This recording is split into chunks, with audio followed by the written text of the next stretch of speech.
Şənbə söhbətləri, ədəbiyyat almanaxı. Salamlayıram sizi əziz dinləyicilərim. Daha bir ədəbiyyat almanaxında xoş gördüm sizə. Bu dəfəki Şənbə söhbətləri, ədəbiyyat almanaxı yazı masası rubrikasının qonağı yazıcı Ülviyə Niyaz qızıdır. Salamlayıram, xoş gününüzə gələk Aysel xanım. Dəvət üçün təşəkkür edirəm sizə. Ülviyə xanım, kitabla gəlmisiniz və mənə çox sevindim ki, kitabın adı ikinci sona olmaq. Bəli. Çox maraqlı adı var. Mən istərdim ki, elə ilk sualımız da bu kitabla bağlı olsun. Mən istərdim ki, bu yeni kitab haqqında danışaq, təqdimatını keçirdiniz və kitabın ön sözünü burada bizim gözəl şairimiz Ayaz Arabaçı yazıb və hətta bir neçə şeir nümunəsi də mən burada gördüm. Çox istərdim ki, bu barədə danışaq. Kitabda mənim üçün hamısı əzizdir. Bütün yazdıqlarım əzizdir. Ancaq orada xüsusilə xatirələrim daha əzizdir. Çünki öz yaşantılarımdır və öz yaşantılarımı, öz başıma gələnləri qələm almışam. İkinci sona olmaq isə bundan qaynaqlandı ki, mənim nənəmin adı atamın anası Sonadır. Və hər zaman arzum olub, mənim adımı Ülviyə qoyublar, düzdür, amma deyirəm, kaş ki, mənim adımı Sona qoyardınız. Və o nənəmə nəslimizdə yeganə bənzəyən mənəm nəvələrinin içində. Mən bənzəyirəm. Hər zaman necə deyim, mənə kənardan deyəndə ki, sən Sona nənəyə oxşayırsan, elə bir sanki ikinci Sonasan, mən fərəhlənirdim, qürur duyurdum və orada nənəm haqqında yazılarım var bir neçə dənə, nənəmlə bağlı xatirələrim də var. Amma birində də həqiqətən bir gün nəşriyyata getmişdim, Azərbaycan Dövlət Nəşriyyatında Xeyrullah Ağayev, Neft Daşları qəzetinin baş redaktoru Xeyrullah Ağayev, onun otağına daxil oldum və mənə görən kimi o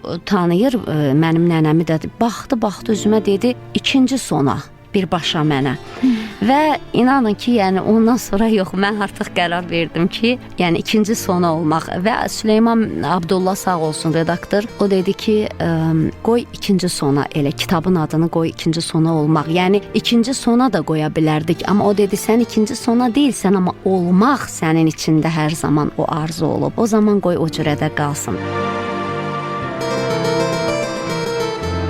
Ülviyə xanım, mən bilirəm ki, siz çox kökünüzə, böyüklərə çox belə dəyər verən bir şəxsiyyətsiniz. Bu çox gözəl xüsusiyyətdir əslində. Biz ustadları yada salırıq. Evet. Çox istərdim ki, biraz da Musa Yaqub haqqında danışaq. Onun sizin yaradıcılığınızda rolu haqqında. Musa Yaqub deyəndə, mən ümumiyyətlə Musa Yaqubun mənəvi övladı olmuşam hər zaman və onun, elə deyim, İsmaillının simvolu, bilmirəm necə adlandırım ki, yəni həqiqətən ancaq Azərbaycan ədəbiyyatının, yəni poeziyasının doğrudan möhtəşəm simalarındandır Musa Yaqub. Musa Yaqubla biz çox yaxın olmuşuq. Yəni ata bala kimi olmuşuq. Belə deyim, mən ona hər zaman Musa dədə demişəm. Yəni özünə dədə deyə müraciət etmişəm hər zaman və o qədər onunla çox bizim anlarımız olub, söhbətlərimiz olub.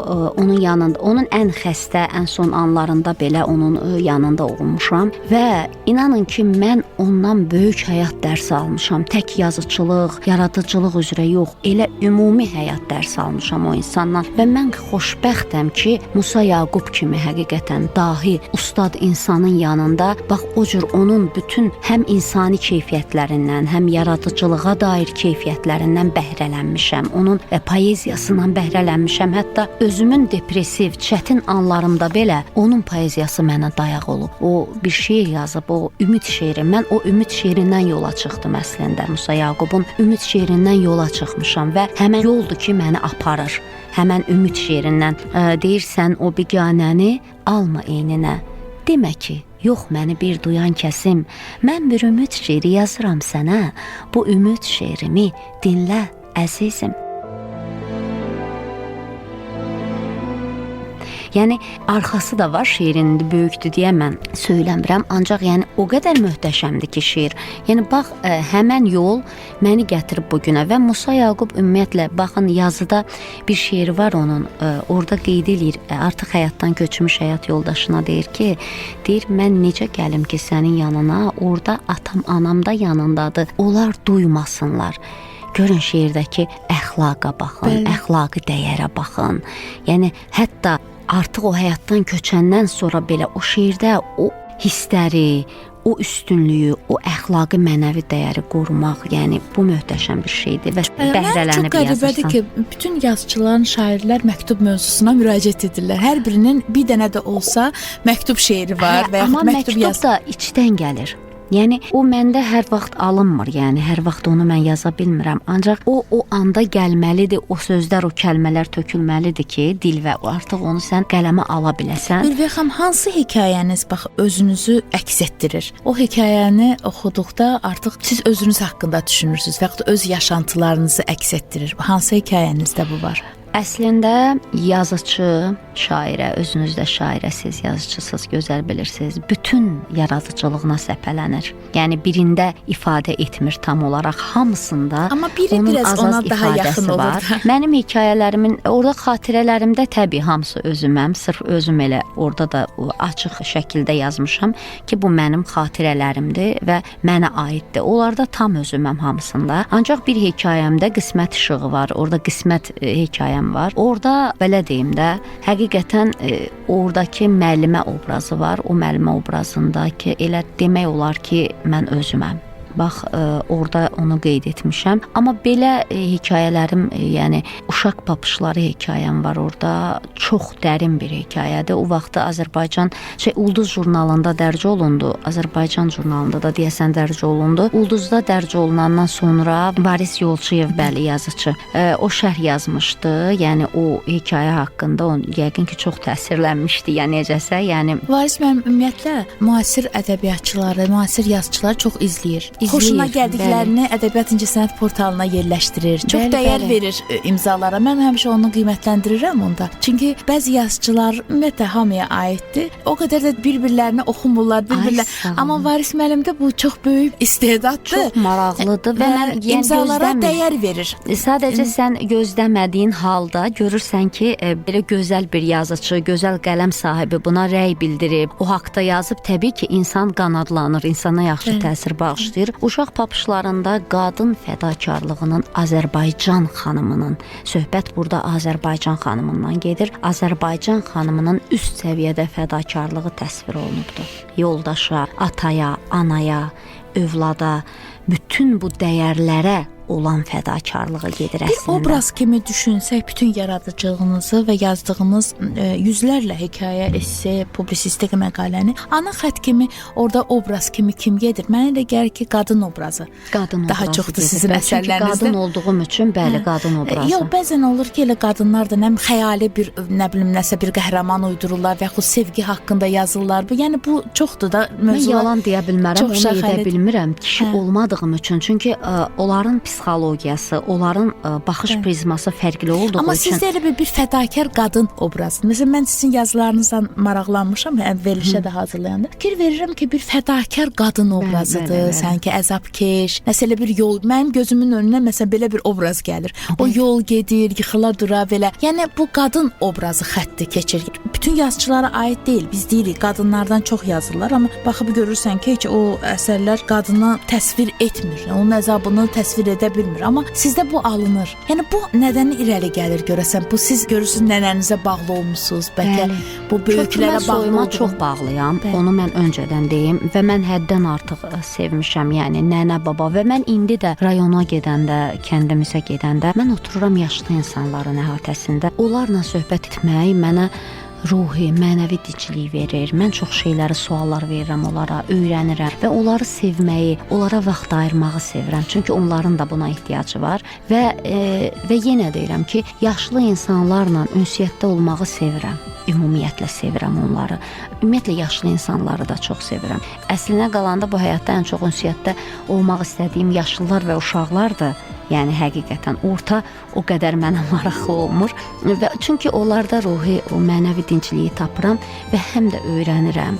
Kökümüzə bağlı, soyumuza bağlı çox şeylər öyrənirəm və deyirəm, ilahi biz bu gün yaşayırıq, amma bizim etdiklərimiz heç nədir. Gör bizim xanımlarımız, qadınlarımız nə qədər fədakar olublar. Amma indi üzr istəyirəm, ailə qururlar, adi bir sözə belə təhəmmül etməyib ailəni dağıdanlar var. Amma görün onlar nələrin hesabına o ailələri ayaq üstə saxlayıblar və onlar yetişdiriblər o bizim bugün imrəndiyimiz dahiləri.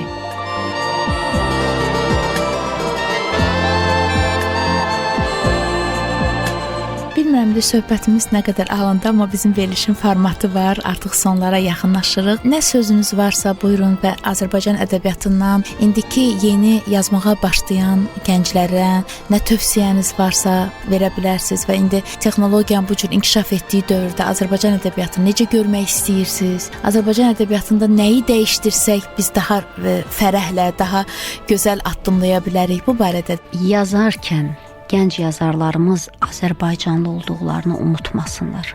Ən başlıcası unutmasınlar ki, onlar Azərbaycanlıdır. Nələrdən keçiblər? Unutmasınlar ki, onlar Nizaminin, Füzulinin, Xaqaninin, Musa Yaqubun, Bəxtiyar Vahabzadənin, Mikail Müşfiqin, Hüseyn Cavidin, Mirzə Ələkbər Sabirin, Cəlil Məmmədquluzadənin, bax bu qədər adını çəkmədiyim və bir çox şairlərimizin, dahi şairlərimizin davamçılarıdırlar. Yəni bugündən sonra da Azərbaycan ədəbiyyatını necə ki onlar yüksək səviyyədə təmsil ediblər. Bax çalışsınlar, onlar da onlara arxalanıb, onlardan faydalanıb bax o cür təmsil etsinlər Azərbaycan ədəbiyyatını. Və ədəbiyyatımızı yaşatsınlar. Bəli, o cür yaşatsınlar. Necə ki onlar yaşadıblar tarixlər boyu.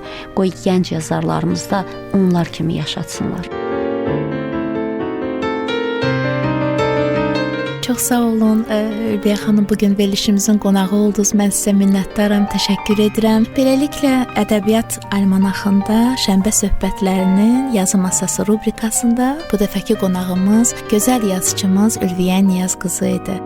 Verilişi sizin üçün hazırladılar müəllif Aysel Fikrət, rejissor Anar Məmmədov. Azərbaycan gözlərimin qarası,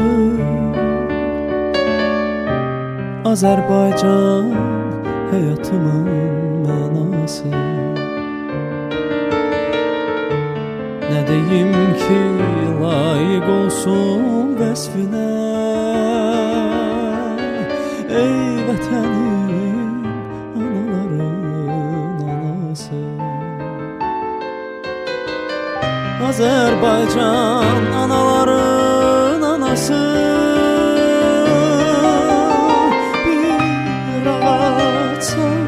mən də sənə budağam,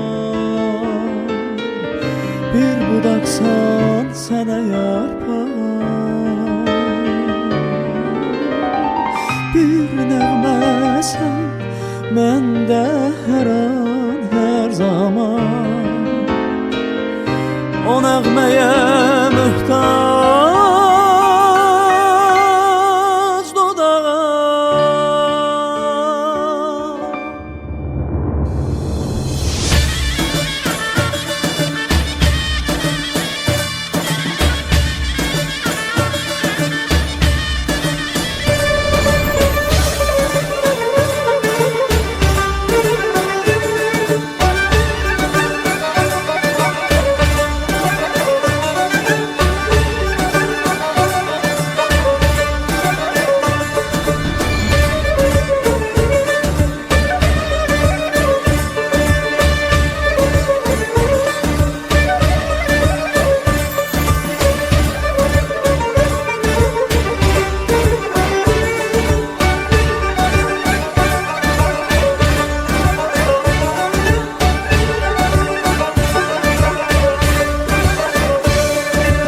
Azərbaycan gözlərimin qarası,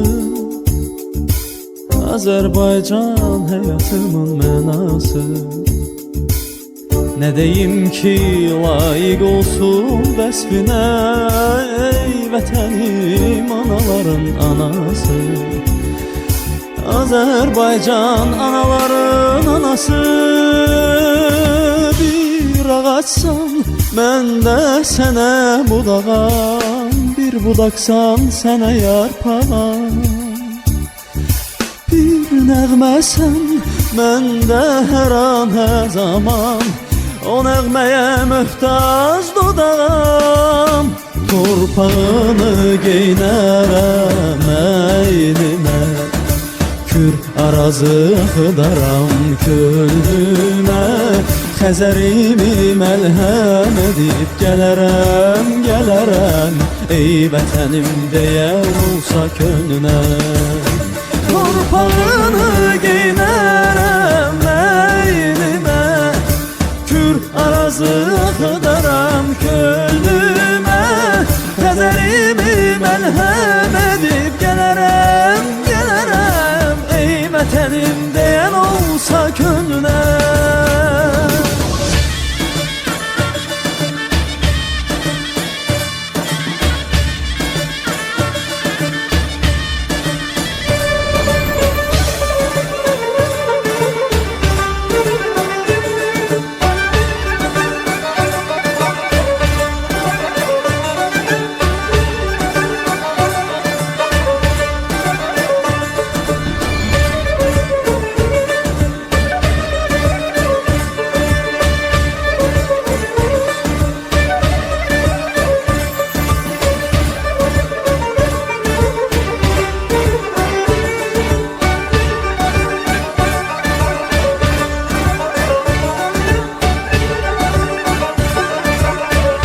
Duyulur səsin azadlığın sədası, igidlərin sönməzliyin nidası. Azərbaycan qalibiyyət dünyası, igidlərin sarsılmayan qalası.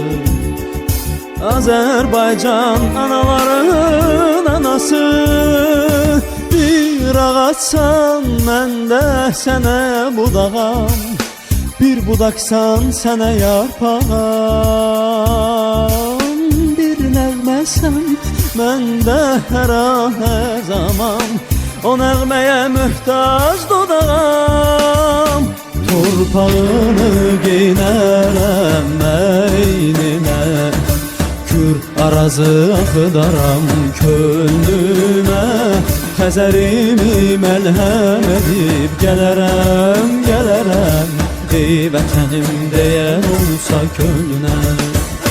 Torpağını geyinərəm əynimə, Kür arazı axıdaram könlümə, Xəzərimi məlhəm edib gələrəm, gələrəm, ey vətənim deyən olsa könlünə.